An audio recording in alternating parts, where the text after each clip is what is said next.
quick video in the leadership genre.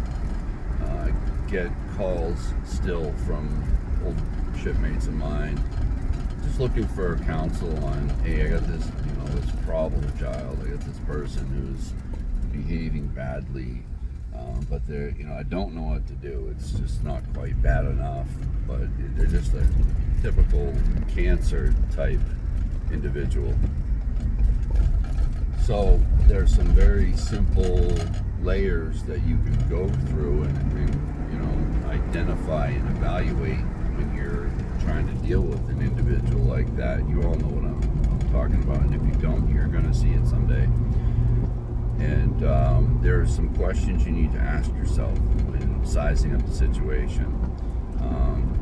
Question one, is what the person doing illegal? Okay. Yes or no? We'll see. Okay, no. Is what the person doing against company policy?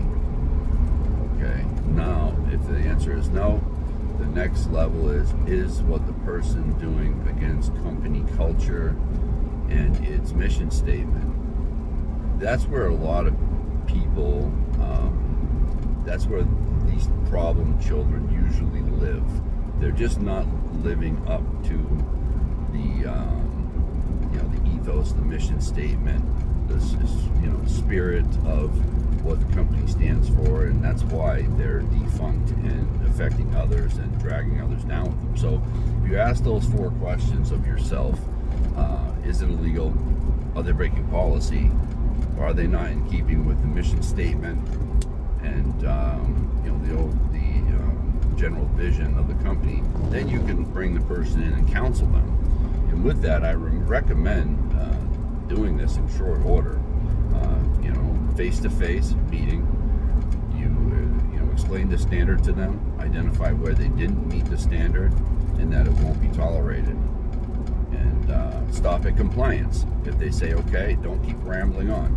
Say, stop at compliance is one thing I learned. Otherwise, you're wasting energy and you're just you might lose them. Because I've seen a lot of people turn around with just one talking to. It happens again. That's when you bring them in and you officially document the counseling session. Step 2. And this is important. Documentation is a lot. If you're going to end up going down the road of termination, you have to do this. And at that official documented counseling session, you explain to them what your warning procedure is. If you don't have a policy on steps to termination, you need to. I don't recommend a long protracted process. I believe that 3 talks is enough. So step 2, formally document. 3rd offense, I say that's the final warning. I guess America, 3 strikes and you're out. It kind of has a nice natural rhythm to it. Again, this is documented, and I would strongly consider sending the person home for a few days without pay.